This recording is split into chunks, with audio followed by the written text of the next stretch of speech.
Good evening and welcome. Thank you very much for coming. My name is Barry Singer, and I'm the proprietor of Chartwell Booksellers. Thank you. Please. It seems that we are reverberating a bit with history today, this evening. It's a very interesting and unfortunate confluence of events, but quite striking, I think you'll agree. For those of you who may not know it, we are this month celebrating our 11th anniversary here in Park Avenue Plaza. Beyond the general trade books that we sell, we specialize in the writings of Sir Winston Churchill. We are in fact named for Sir Winston Churchill. Chartwell was his home in Kent outside of London, and that was quite intentional. Winston Churchill is a man that we greatly admire at Chartwell. Churchill was a voluminous writer on many subjects. He was a particularly fine historian, and of course a statesman. I'm certain I don't need to recite for you Dr. Kissinger's credentials. Let me simply say how terribly appropriate it seems to have him with us this evening to speak about Winston Churchill and diplomacy, the subject of his new book. Dr. Henry Kissinger.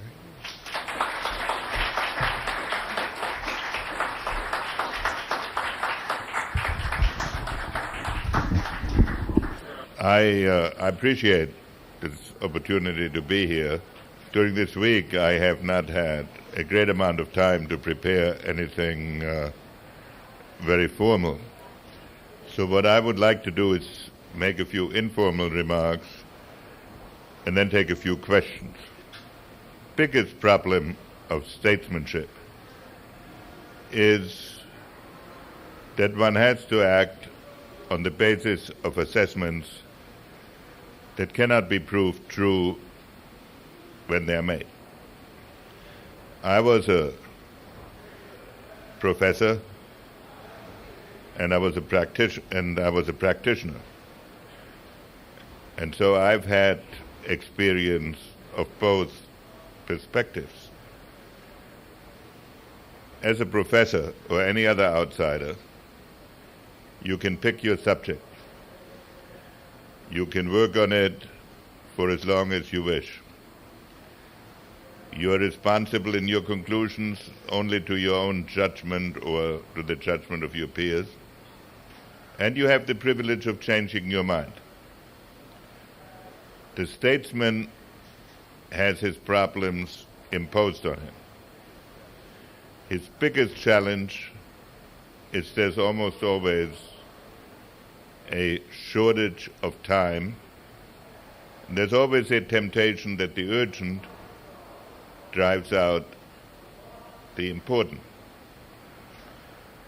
He's responsible, the statesman is, not only for the best that can happen, but for the worst consequences. And there are some experiments he cannot make, not because he wouldn't like the result, but he would be afraid of the failure. And above all, he cannot go back to the library and write another book. Statesman has to be able not only to make an assessment, but to represent a philosophy. And when you look at the significant statesmen in history, the difference between those who made history and those who were devoured by it was not that one was smarter than the others, but that they had a better sense of the shape of the future and the courage to act on their convictions before they could be proved true. Today we think of Churchill as an overwhelming personality. But if you read what was said about Churchill in the 1930s, he was always described as the failed politician. And his visions of the future were ascribed to ambition and an attempt to make a name for himself. I used to have a big collection, and I still have it somewhere, of editorial comment in British and American newspapers from the 1930s, which were devastating about Churchill. But he was willing to walk alone. And he did not form his opinions simply on the basis of a sudden intuition. He had a very well-developed philosophy and a very clear notion of Britain's role. The difference between American statesmen and British statesmen in general has been that American statesmen have always operated on the basis of general principles. They have been looking for causes that were universal. British statesmen have been addressed to specific relationships and to pragmatic outcomes. And among those, the balance of power was one of the most crucial. Now, in American writing, the balance of power is always decried as something vicious, as something leading to war, but it is rarely analyzed that the balance of power reflects the policies that an island nation must pursue vis-à-vis a large continent. Because there are only two possibilities to have stability. One is domination, and the other is equilibrium. So if you do not want to dominate, or are not strong enough to dominate, it is necessary to seek safety in equilibrium. Between the two wars, and again even under Hitler, the Germans offered Britain several times a guarantee of the British Empire if Britain would leave them alone in Europe, as indeed Napoleon would have. The reason Britain could not accept this is because once Europe was under the domination of a single country, Britain's security depended on the goodwill of that country, which could always change. In the 1930s, Winston Churchill was accused on one occasion of being pro-French and anti-German.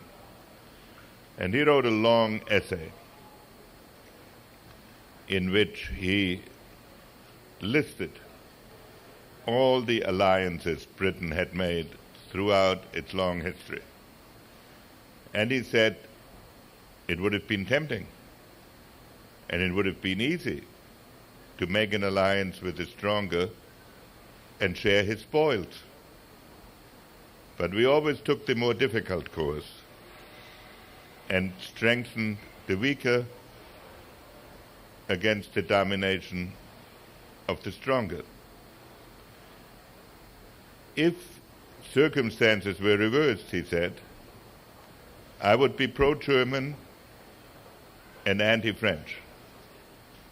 I am not pursuing a personal preference, but a fundamental principle whereby our people have preserved the liberties of Europe.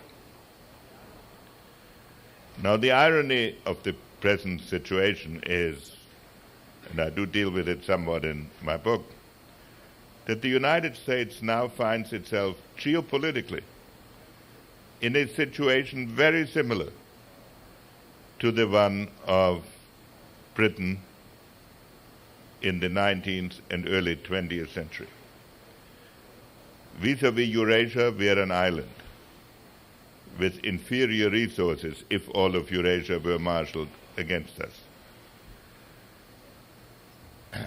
We have an interest in equilibrium, but we have no philosophy for it. And we have not produced a Churchill in the present state of public debate, we cannot produce a Churchill. No British leader would tackle China and Japan simultaneously, as we are doing right now. Not even non-Churchillian British leaders would not do that. So, Churchill is usually identified with what he did in the pre-war period. But his fundamental approach came to expression also during the war and in the immediate post-war period. During the war, though an anti-communist, he backed Russia from the beginning, saying that if Hitler invaded hell, he would find something favorable to say about the devil. But then, as the war progressed, Churchill wanted to establish the peace conditions so long as the Germans were still in the field and the Russians were not yet occupying Central Europe. He was not strong enough to impose it by himself, and the United States was not yet ready to support him. In the immediate post-war period, he had extraordinarily complex views. On the one hand, he invented the phrase, the Iron Curtain, and called for an alliance of the freedom-loving people. On the other hand, however, almost alone, and with the same prophetic view as before the war, he understood that in the immediate post-war period, the Soviet Union was much weaker than the West, and that it needed a settlement. And he therefore was urging negotiations, probably backed up by threats, because he thought that it was possible to get a better arrangement in Europe more easily at that moment than in the future. He made a major speech in an unpronounceable place in Wales, which begins with 4 consonants, at which he said, if the Soviets do this in the Greenwood, what will they do when the forest is fully grown?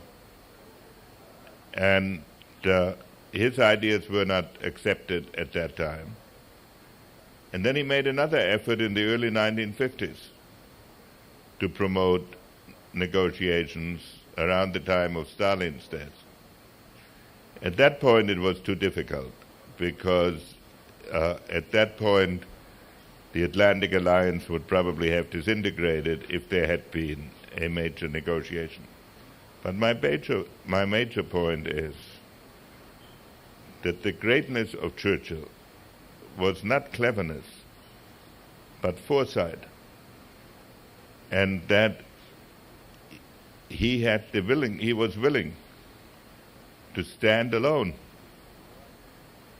The biggest problem in politics is how to bridge the gap between conventional wisdom and the requirements of the future. If a leader gets too far ahead, he's shipwrecked. If he confines himself to the present, he is overwhelmed. And that is a task that Churchill met triumphantly, and with which I try to deal as one of the themes in my book. And now I'll be glad to take a few questions, and then I must leave you.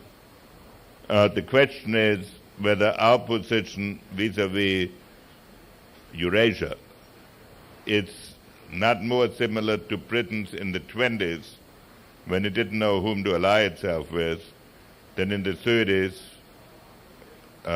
when presumably it did. But of course in the 30s it also didn't know whom to ally itself with, and it refused a French alliance until 1939. It made the alliance with France only in 1939. Even after the German reoccupation of the Rhineland in 1936, Britain promised only to send 2 divisions to France in case of a war, which was absurd, because if there were a war with Germany, it would repeat the dangers of the First World War. Now the United States today. You're right, there is no clear-cut enemy.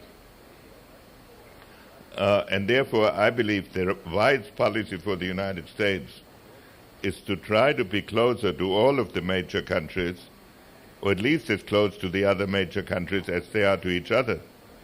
And one of the risks we are running right now is the danger of isolating ourselves by pursuing confrontations with too many countries simultaneously. The question is, he cut back on the Navy, and in fact, Churchill did. In fact, in the early 20s, he was not unfavorable to friendly relations with Germany. What can be done about nuclear proliferation in the Third World? There's no good answer to that, because the temptation to acquire nuclear weapons is overwhelming, because it's the quickest way by which a country can go from very subordinate status to very major status. Look at North Korea, which is a miserable country in every respect, government, economics, human life.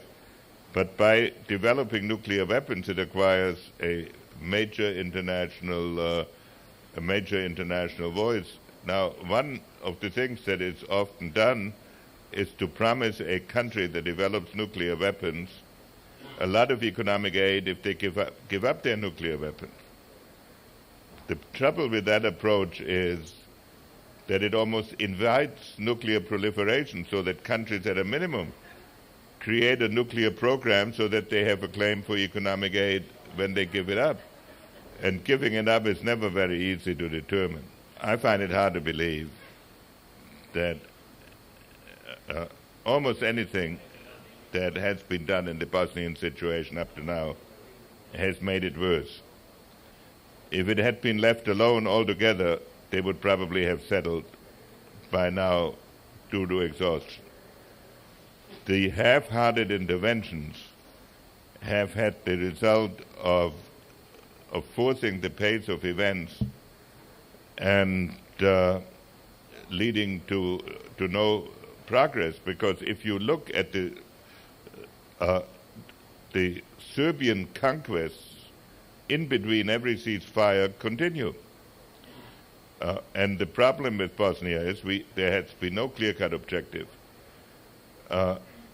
Bosnia has never been a nation in history, and it is not ethnically, culturally, or in any other way a unit. So how you can create a state out of 3 nationalities that are determined to murder each other, that is the question that should have been asked before one even recognized the state. Well, I am one of the 4 eulogists tomorrow, so I will have an opportunity to speak about Richard Nixon.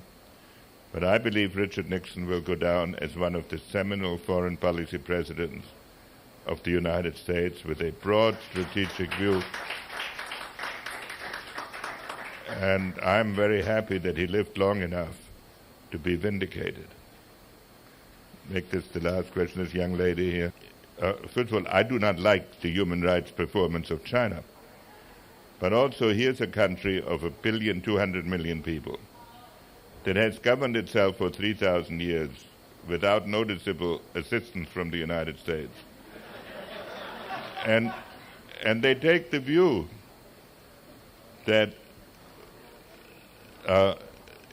they are not necessarily bound by our preferences.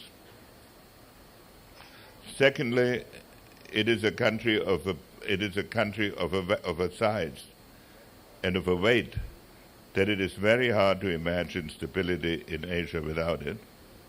And it is growing at a rate, it has been growing for 12 years at a rate of 8 to 10% a year, in which, as Richard Nixon said in his last article, maybe they will withdraw most favored nation status from us 15 years from now.